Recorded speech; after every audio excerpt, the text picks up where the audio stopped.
Hi, my name is David Dwyer from AdventuresOfAChef.com, and I'm here to bring you today's challenge along with Creators.ie. And today, I challenge you guys to make delicious homemade granola bars.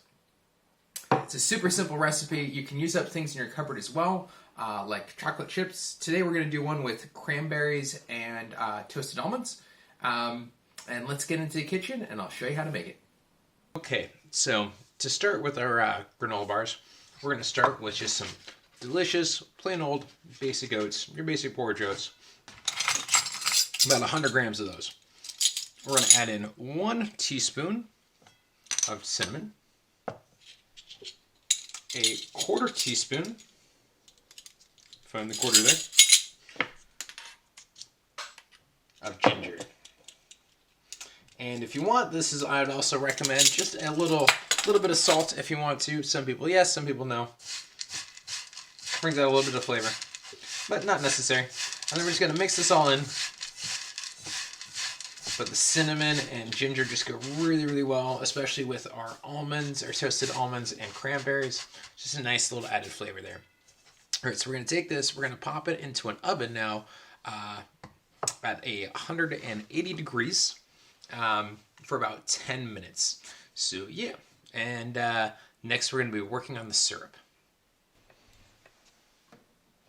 Okay, now on to the syrup. So we're going to add in 50 grams of butter, 50 grams of brown sugar,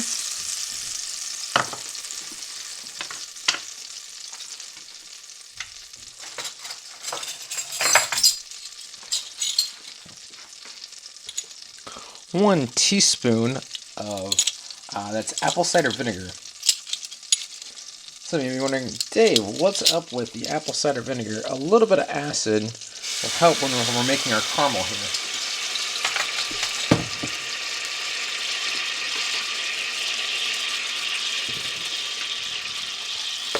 So we're just letting the butter, the sugar, vinegar come together. We're also going to add in about 2 tablespoons of honey.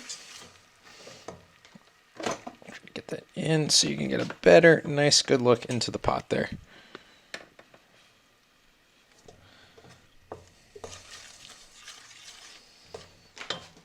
And then finally,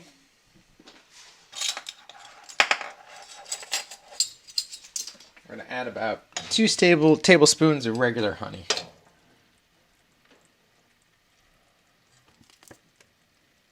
One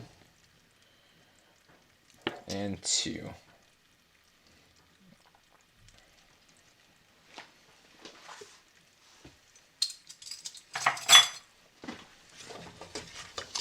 I'm just going to stir this and keep an eye on it. We have it at a medium-high heat. We're waiting for everything to melt. And we're waiting for this to just come up to a boil. We're going to let it boil for about just 30 seconds.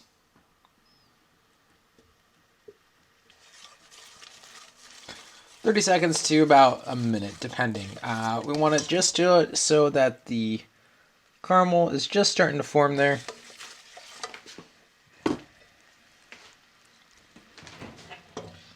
Now we're going to take out our oats. Check our oats here. As you can see, our oats are nice and toasted.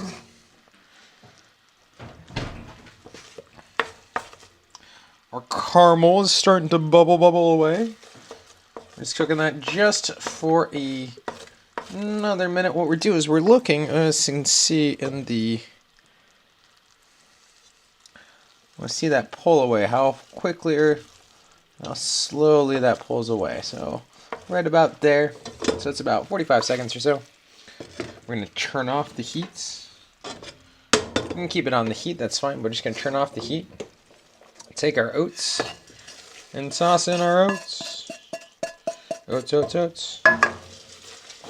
And then stir.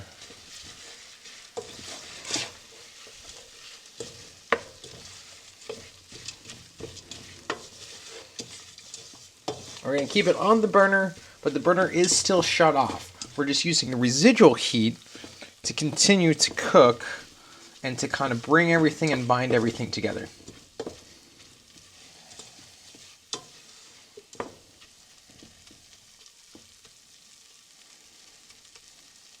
Well, it's still nice and hot. What we're going to do is we're actually just going to move this just off to the side and let it cool just slightly. What we're going to do, now that's like, we just let it sit off to the side for just about 30 seconds. We've taken it off the heat completely, taken it off the burner as well. Next, we're going to add in our cranberries. Add in cranberries. And add in some almonds.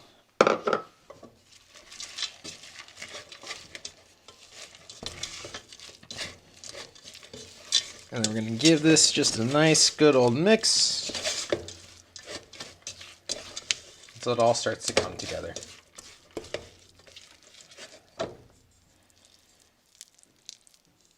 You press it and it sticks together. As this cools, it'll harden up a lot. So we're going to take cling film,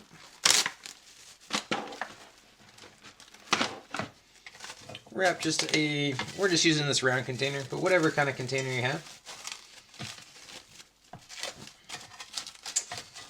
Wrap it in cling film just so it won't stick to the container.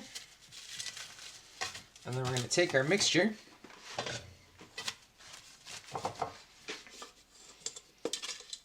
and just place it right in the middle.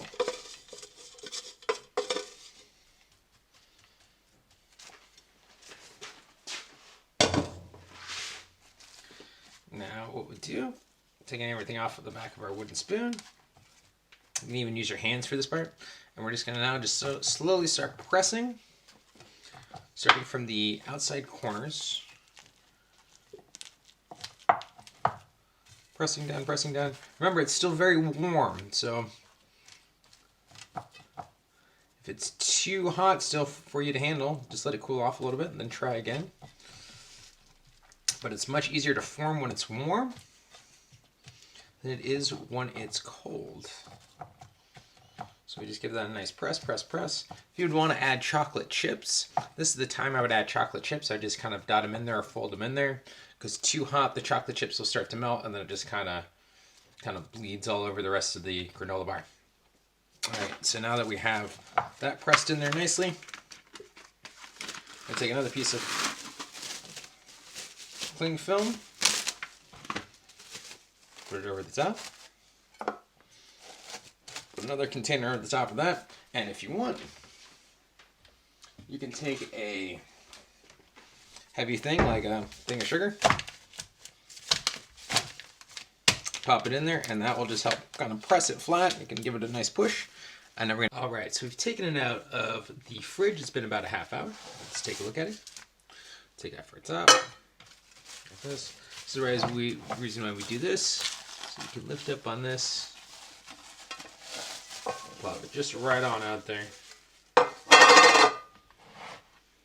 Beautiful. And you can slice this however you want. You can do it in like a pizza, or we can do squares. We're just going to do some squares here. A warm knife helps too, but you know, doesn't matter.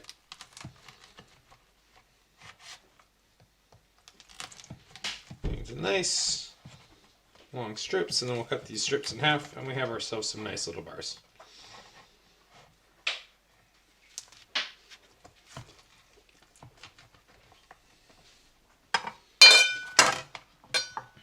And there you have it. There you have it. Delicious granola bars. So I now challenge you guys to make your own granola bars. Feel free to use anything up in your cupboard, make some crazy concoctions, and don't forget to tag myself at Chef Odie and creators.ie with your crazy creations that you come out of the cupboard with. Until next time, have a great, if not better day.